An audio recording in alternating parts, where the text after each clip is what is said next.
Assalamualaikum warahmatullahi wabarakatuh.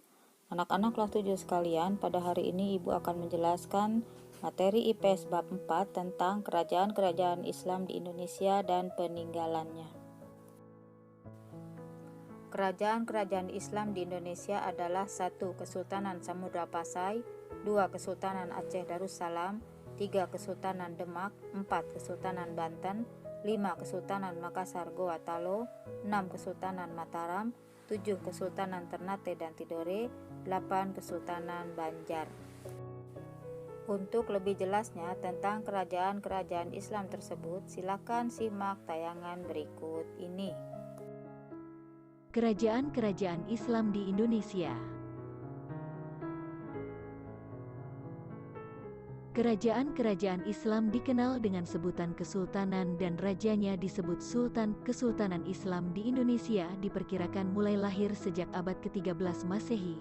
Berikut ini akan dibahas beberapa kesultanan Islam yang ada di Indonesia. A. Kesultanan Samudera Pasai. Kesultanan Samudera Pasai berdiri antara tahun 1270 sampai 1275 Masehi. Letaknya di sebelah utara Perlak di daerah Lok Seomawe, sekarang pantai timur Aceh, dan berbatasan langsung dengan Selat Malaka. Sultan yang pernah memerintah Samudera Pasai antara lain adalah Sultan Malik as-Soleh, Sultan Malik at-Tahir, dan Sultan Mahmud Malik az-Zahir. Sumber sejarah Kesultanan Samudera Pasai antara lain diperoleh dari batu nisan Sultan Malik al-Saleh yang berangka tahun 696 Hijriah atau 1297 Masehi. Catatan Marco Polo, seorang pedagang dari Venesia, yang singgah di Perlak tahun 1292 Masehi, dan catatan Ibnu Batutah, seorang penjelajah dari Maroko, yang pernah singgah di Samudera Pasai tahun 1345 dan 1346 Masehi. Perekonomian masyarakat Samudera Pasai tergantung dari perdagangan. Letaknya yang berdekatan dengan Selat Malaka dimanfaatkan untuk kemajuan ekonomi. Banyak pedagang dari berbagai negara seperti Cina, Arab, Persia, Siam, Turki, Gujarat dan lainnya yang berlabuh di pelabuhan Samudera Pasai. Untuk itu, Samudera Pasai berusaha menyiapkan bandar-bandar sebagai pusat perdagangan. Kapal-kapal yang singgah dan melakukan bongkar muat harus membayar pajak. Adapun barang yang diperdagangkan adalah lada, sutra, dan kapur barus. Dalam bidang keagamaan, Ibnu Batutah menyebutkan bahwa Kesultanan Samudera Pasai dikunjungi oleh ulama dari Persia, Syria dan Isfahan. Ia juga menyebutkan bahwa Sultan Samudera Pasai sangat taat beragama dan menganut mazhab Syafi'i. Selain itu, Marco Polo menyebutkan bahwa masyarakat di daerah Perlak sebagian besar telah beragama Islam. Kesultanan Samudera Pasai mempunyai peran penting dalam penyebaran Islam di Asia Tenggara. Hal ini tampak pada upaya Samudera Pasai dalam menyebarkan Islam ke Malaka dan Patani.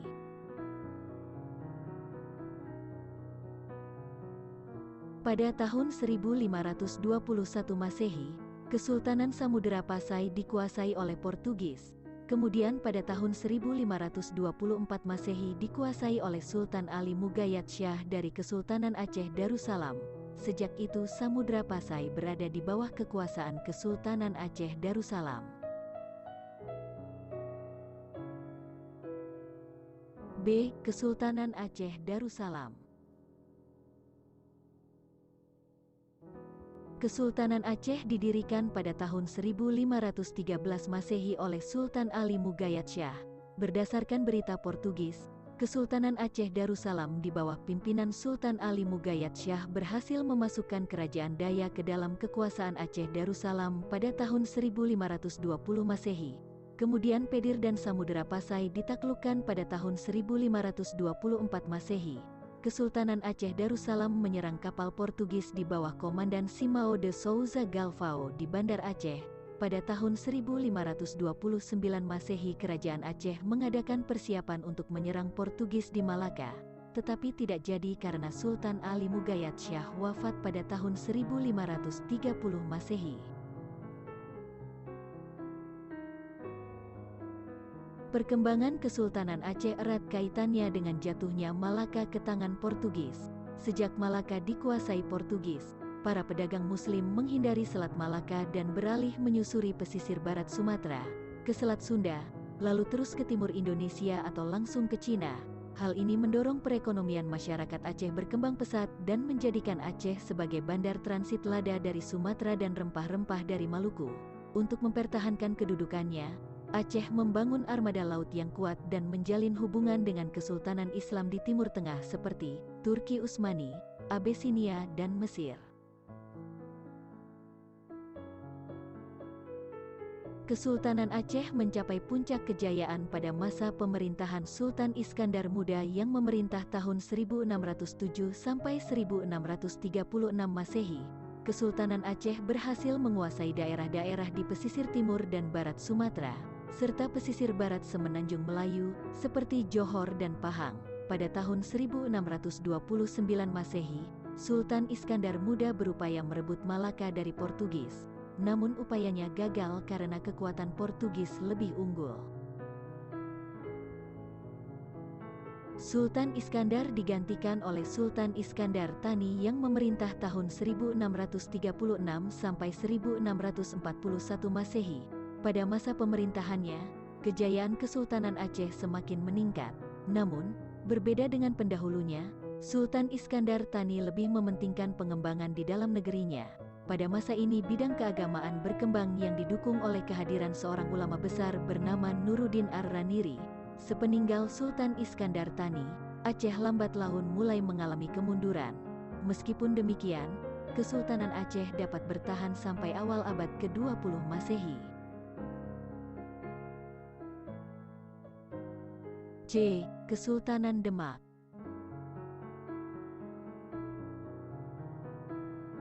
Kesultanan Demak merupakan kesultanan Islam pertama di Pulau Jawa. Kesultanan ini didirikan sekitar abad ke-15 Masehi oleh Raden Patah yang merupakan keturunan Raja Brawijaya V, raja terakhir dari Kerajaan Majapahit. Awalnya Demak merupakan wilayah dari Kerajaan Majapahit.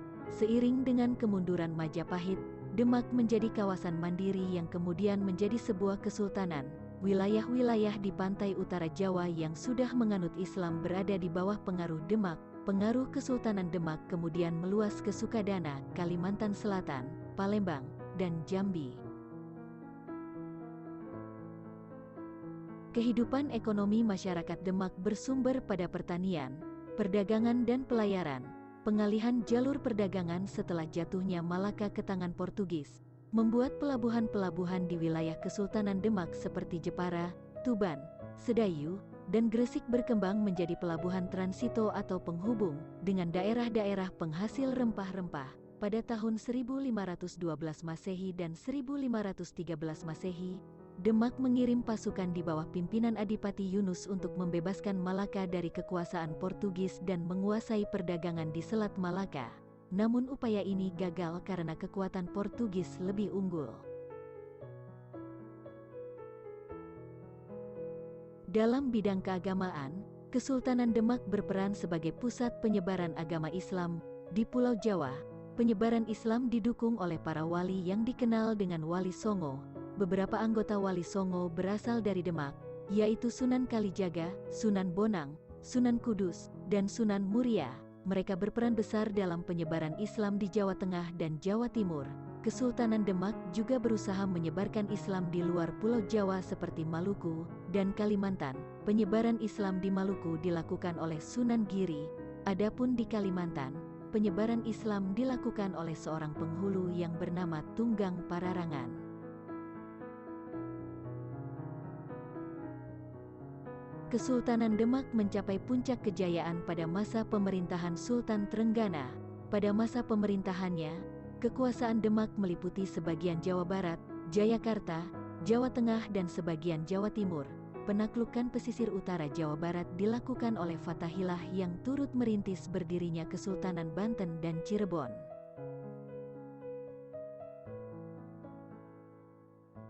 Setelah Sultan Trenggana wafat, Kesultanan Demak mengalami kemunduran. Salah satu penyebabnya adalah konflik dalam keluarga kesultanan yang memperebutkan tahta Demak. Konflik berakhir setelah Jaka Tingkir.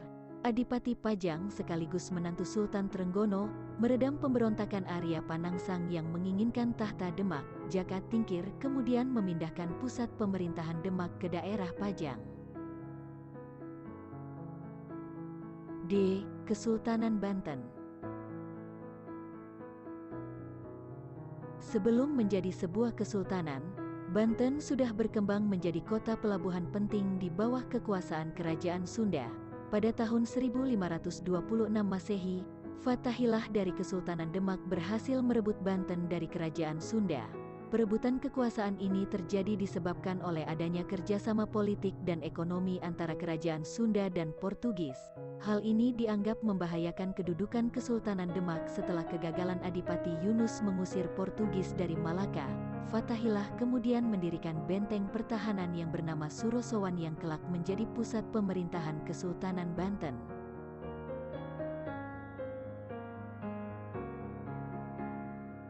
Selain membangun benteng pertahanan, Fathahillah juga mengembangkan Banten menjadi pusat perdagangan dan penyebaran agama Islam.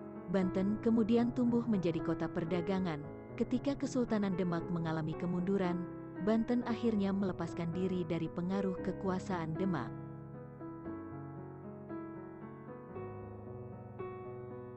Kesultanan Banten mencapai puncak kejayaan pada masa pemerintahan Sultan Ageng Tirtayasa tahun 1651 sampai 1682. Pada masa pemerintahannya, perekonomian Banten semakin berkembang. Pedagang-pedagang asing seperti Arab, Gujarat, Persia, Turki, Cina, Jepang, dan Eropa berlabuh di Banten.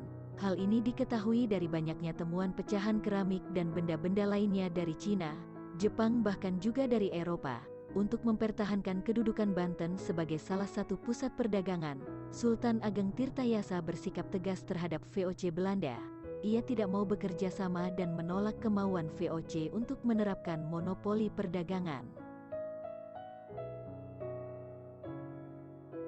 Kesultanan Banten mulai mengalami kemunduran sejak terjadi perselisihan antara Sultan Ageng Tirtayasa dengan puteranya Sultan Abu Nasr Abdul Qahar atau Sultan Haji. Sultan Haji cenderung mau berkompromi dengan VOC. Perbedaan sikap ini berubah menjadi perang saudara. Dengan bantuan VOC, Sultan Haji berhasil mengalahkan kekuasaan Sultan Ageng Tirtayasa. Setelah itu, Banten berada di bawah pengaruh VOC.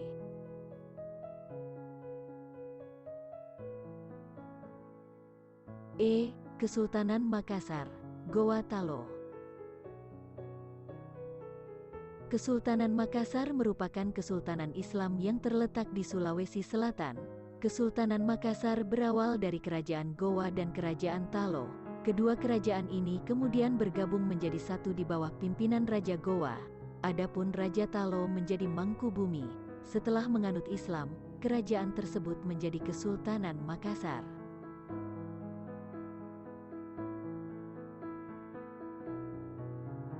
Kesultanan Makassar kemudian berkembang menjadi pusat perdagangan di Indonesia bagian timur. Hal ini disebabkan letak Makassar yang strategis dan menjadi bandar penghubung antara Malaka, Jawa, dan Maluku sehingga ramai dikunjungi pedagang-pedagang dari dalam dan luar negeri.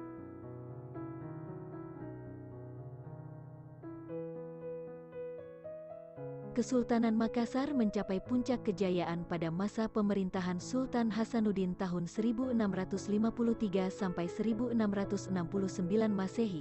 Ia berhasil membangun Makassar menjadi penguasa jalur perdagangan di wilayah Indonesia bagian timur.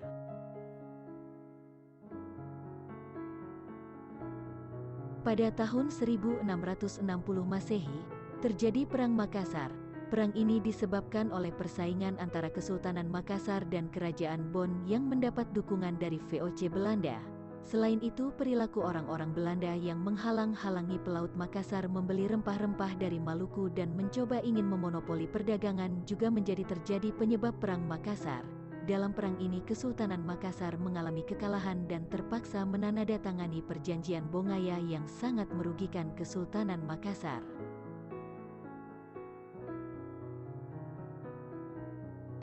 Kesultanan Mataram. Kesultanan Mataram merupakan kesultanan Islam yang didirikan oleh Sutawijaya pada tahun 1575 Masehi.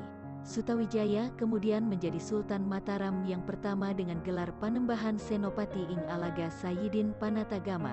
Sutawijaya kemudian digantikan oleh putranya yang bernama Mas Jolang yang memerintah tahun 1601 sampai 1613 Masehi. Mas Jolang kemudian digantikan oleh putranya Mas Rangsang yang memerintah tahun 1613 sampai 1645 Masehi. Mas Rangsang terkenal dengan nama Sultan Agung.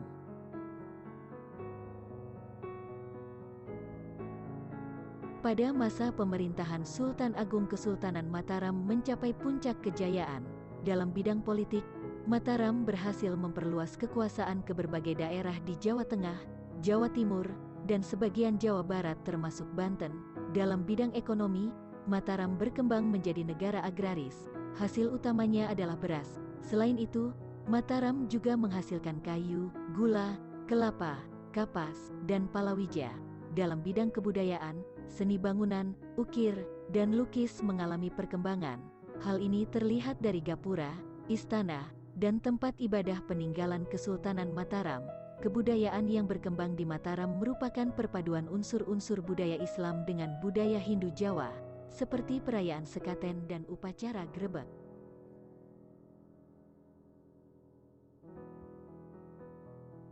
Pada tahun 1645 Sultan Agung wafat dan dimakamkan di situs pemakaman di puncak bukit tertinggi di Imogiri, yang ia buat sebelumnya. Kerajaan Mataram kemudian dipimpin oleh putranya Amangkurat ke-1 1647 sampai 1677 Masehi. Pada masa pemerintahannya Mataram mengalami kemunduran karena masuknya pengaruh Belanda. Kesempatan ini dimanfaatkan oleh Belanda untuk menguasai tanah Jawa yang subur. Belanda berhasil memecah belah Mataram. Pada tahun 1755 Masehi, dilakukan perjanjian Giyanti yang membagi kerajaan Mataram menjadi dua wilayah kerajaan, yaitu daerah Kesultanan Yogyakarta dan daerah Kasunanan Surakarta.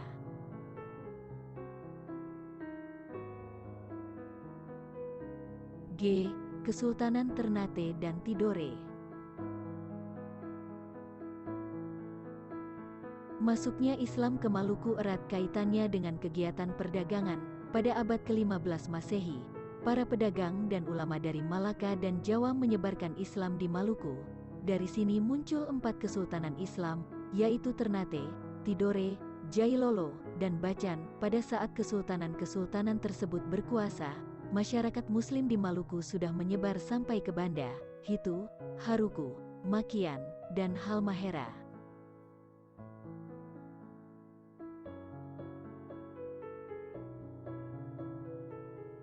Maluku terkenal sebagai daerah penghasil rempah-rempah seperti pala dan cengkeh dan menjadi pusat perdagangan. Di antara kesultanan yang ada, Ternate yang paling maju. Kesultanan Ternate kaya akan hasil rempah-rempah, sehingga menarik banyak pedagang. Kemajuan Ternate ternyata menyebabkan persaingan antar kesultanan di Maluku. Akibatnya muncul dua persekutuan yang bersaing, yaitu Uli V yang dipimpin oleh Ternate dan Uli Siwa yang dipimpin oleh Tidore. Uli V terdiri atas 5 daerah, yaitu Ternate, Obi, Bacan, Seram, dan Ambon. Uli Siwa terdiri atas 9 daerah, yaitu Tidore, Jailolo, Makian, Susiu, dan pulau-pulau antara Halmahera sampai bagian barat Papua.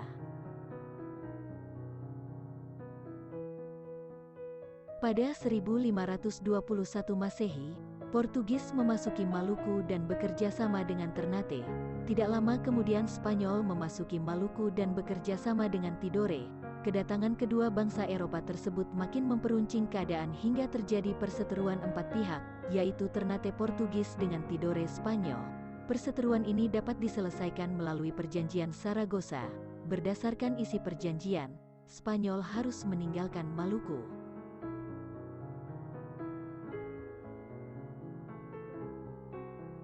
Setelah Spanyol pergi, Portugis berupaya menguasai Maluku. Upaya tersebut mendapat perlawanan dari rakyat Maluku. Sultan Hairun dari Ternate berusaha mengusir Portugis namun usahanya gagal. Perjuangan dilanjutkan oleh Sultan Babuloh. Pada tahun 1575 Masehi, benteng Portugis di Ternate direbut. kemudian Portugis berhasil diusir dari bumi Maluku.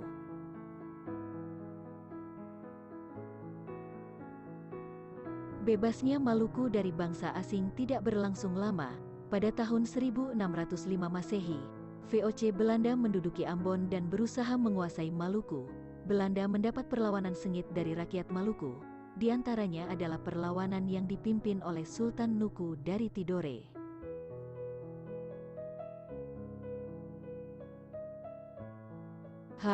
Kesultanan Banjar. Pada awal abad ke-16 di Kalimantan Selatan terdapat 3 kerajaan, yaitu Nagara Dipa, Nagara Daha, dan Banjar. Raja Kerajaan Banjar bernama Raden Samudra. Ketika Nagara Daha menyerang Kerajaan Banjar, Raden Samudra meminta bantuan militer kepada Kesultanan Demak. Raden Samudra berjanji jika Kesultanan Demak membantu berperang melawan Nagara Daha, ia bersama seluruh rakyatnya akan masuk Islam. Demak memenuhi permintaan itu. Dengan bantuan Demak, Kerajaan Banjar menang melawan Nagara Daha. Sesuai dengan perjanjian, seluruh rakyat Banjar masuk Islam. Kemudian Raden Samudra dinobatkan oleh Sunan Kudus menjadi Sultan Banjar yang pertama dengan gelar Sultan Suryanullah atau Sultan Suryansyah. Ia memerintah pada tahun 1526 sampai 1545 Masehi.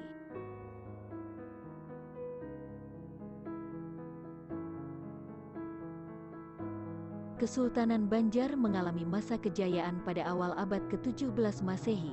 Dalam bidang politik, Kesultanan Banjar berhasil menghimpun kekuatan militer yang kuat hingga mampu membendung pengaruh politik dari Tuban, Arosbaya, Madura, dan Mataram. Dalam bidang ekonomi, perdagangan Kesultanan Banjar menjadi maju dengan lada sebagai komoditas utama. Selain itu, Kesultanan Banjar juga memperoleh penghasilan dari cukai perdagangan karena letaknya yang strategis untuk jalur perdagangan. Dalam bidang keagamaan, lahir seorang ulama besar bernama Muhammad Arsyad Ibn Abdullah Al-Banjari. Beliau lahir di Martapura tahun 1710 Masehi. Atas biaya Kesultanan Banjar, beliau pergi ke Mekah menuntut ilmu. Sekembalinya dari Mekah, beliau mengajarkan ilmu agama Islam dengan kitabnya yang terkenal Sabil Al-Muhtadin.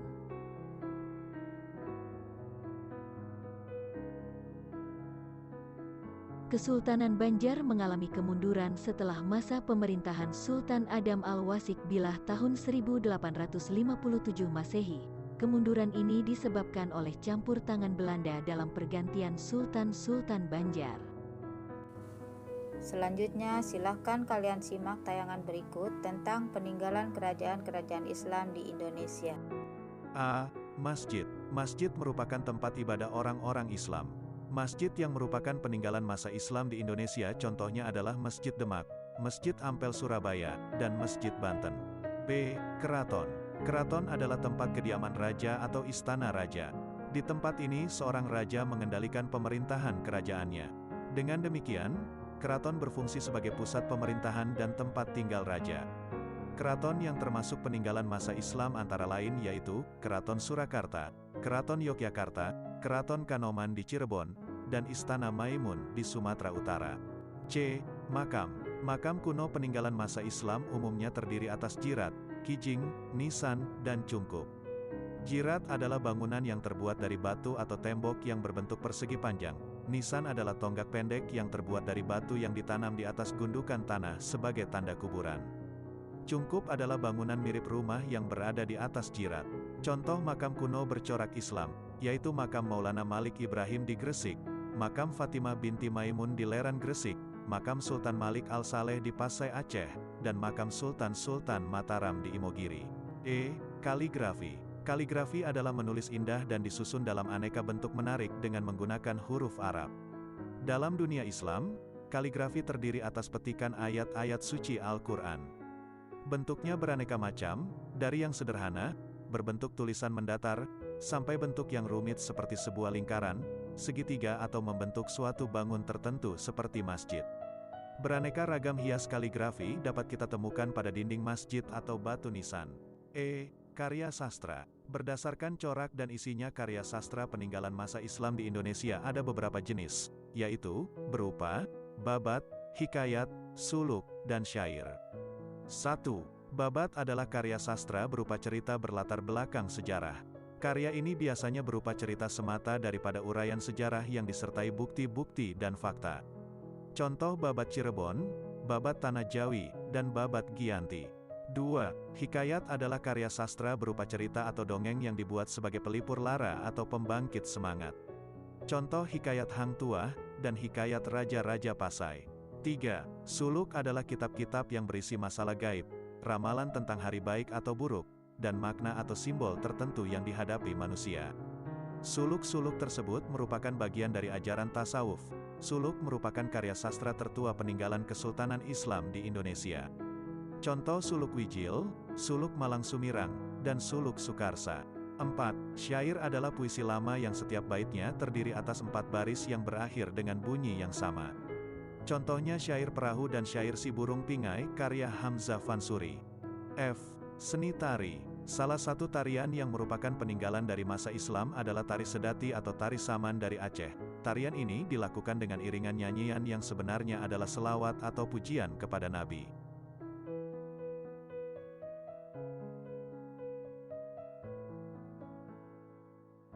G. Debus. Debus merupakan kesenian bela diri dari Banten. Dalam kesenian ini, pemain menusukkan benda tajam ke tubuhnya tanpa meninggalkan luka. Kesenian debus berawal pada abad ke-16 M, pada masa pemerintahan Sultan Maulana Hasanuddin. Debus pernah digunakan sebagai sarana untuk memompa semangat juang rakyat Banten melawan Belanda pada masa pemerintahan Sultan Ageng Tirtayasa. H. Sekaten dan Grebek. Sekaten merupakan upacara peringatan kelahiran Nabi Muhammad SAW, yang diadakan setiap bulan Rabiul Awal tahun Hijriah di alun-alun Surakarta dan Yogyakarta. Upacara ini dahulu digunakan oleh Sultan Hamengkubuwono I, pendiri Keraton Yogyakarta untuk mengundang masyarakat mengikuti dan memeluk agama Islam. Pada perayaan Sekaten, 2 gamelan, yaitu gamelan Kiai Nagawilaga dan gamelan Kiai Guntur Madu akan dimainkan secara bersamaan selama 7 hari berturut-turut. Puncak perayaan Sekaten ditandai dengan grebek mauludan dengan mengarak sebuah gunungan yang terbuat dari beras ketan, makanan, buah-buahan dan sayur-sayuran sebagai bentuk ungkapan rasa syukur kepada Tuhan Yang Maha Esa. Perayaan Sekaten dan grebek masih dilaksanakan hingga saat ini. Anak-anak kelas 7 sekalian, demikianlah kiranya materi yang telah Ibu sampaikan. Terima kasih. Assalamualaikum.